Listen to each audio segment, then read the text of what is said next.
Good afternoon. No? Dito tayo ngayon sa BRH, no? Sa DPWH, at mayroon tayong meeting with the director, no? Para malaman natin yung tinatawag na substandard at standard material regarding the slope protection sa program ng DPWH. So na-explain naman ng ating director ang kanilang side kung paano nila i-test ang mga material. So wala naman tayong problema, no? We are satisfied to the answer of the BRS, but sabi ko nga, hindi pa ito tapos ang laban, no, ng ating hinahanap na katotohanan regarding dito sa slope protection program ng DPWH, no.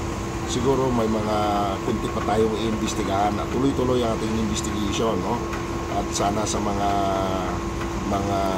ano dyan, mga nasa involved dyan, no, ng mga agency, sana magtulong-tulungan tayo para mahinto na itong mga kalukuhan na nangyayari sa mga projects na I think, no, may mga involved na mga congressman, may mga involved na mga contractors or conspiracy.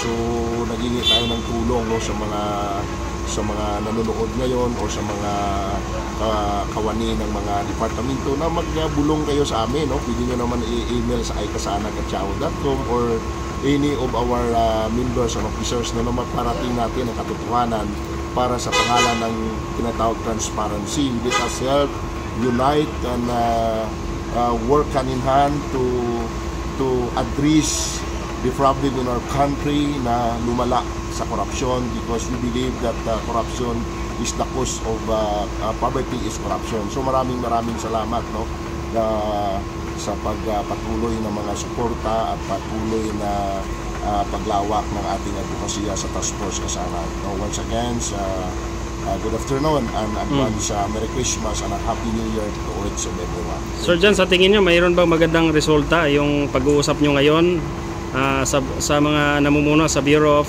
Research and Standard? Yes, no, napakalaking bagay, no, at nalaman natin kung paano nila i-test at paano ang kanilang limitation, anong kanilang ginagawa at ano lang ang mandato sa kanila ng departamento.